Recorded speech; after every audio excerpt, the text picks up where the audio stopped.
ओम शांति।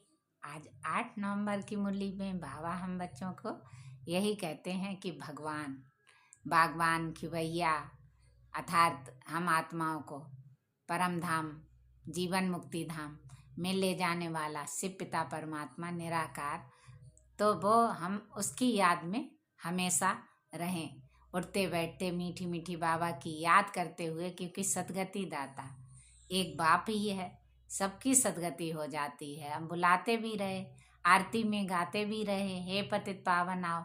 इसके बाद भी हम किसी देवी देवता की पूजा करते हैं तो हे भगवान को याद करते हैं। अंगुली के इशारे से सभी धर्मात्माओं ने भी बताया कि ऊपर में कौन है, और सभी पिताओं ने भी। इसलिए बाबा तो कहते तुम्हारी निरोगी हो काया, इसलिए क्योंकि तुम बाप को याद करते करते घर चले जाओगे मच्छरों से दर्श। बाबा तो कहते सब आत्माओं पवित्र बनाकर मैं अपने साथ ले जाऊंगा, किसी को छोड़ थोड़ी ना जाएगा बाबा। तो दूर देश से आया है ना, दूर देश का रहने वाला आया देश पर आए। तो कितना पुराना गीत था और अब बच्चों को मालूम पड़ा है, लेकिन है कितना गुप्त, कितना साधारण, कोई उसे जानते ही नहीं। भोलानाथ है ना, भोले हैं। परमात्मा शिव निराकार कितने भोले हैं, किसी का रखते नहीं है, सबको दुख हर करके सुख दे देते हैं, यानी स्वर्ग की बादशाही दे देते हैं।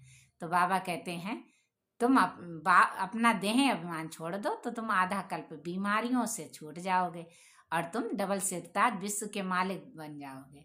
बाबा तो कहते हैं किन बच्चों को बाप के सम्मुख बिठाना चाहिए, तो बाप के सम्मुख वही बच्चे बैठते हैं जो बाबा कहते ज्ञान डांस करते हो। जो ज्ञान डांस नहीं करते, जिनकी बुद्धि का योग ठीक नहीं, इधर उधर भटकता रहता है, तो बाप की मुरली कैसी चलेगी।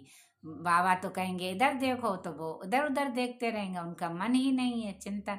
तो बाबा तो कहेंगे ब्राह्मणियों से कैसी लाए हो बच्चों को, जो इन्हें सिखाकर भी नहीं लाए कि बाप के सामने कैसे बैठा जाता है। कोई तो फिर किस तरह से बैठते हैं। तो ज्ञान डांस जिस आत्मा को होगा वो हर घड़ी बाप की याद में खुशी खुशी से ज्ञान डांस करती रहेगी, और उसे रहेगा ना, नशा रहेगा, खुशी रहेगी कि हम तो डबल सिरताज विश्व के मालिक बने थे और बन रहे हैं कल्प कल्प।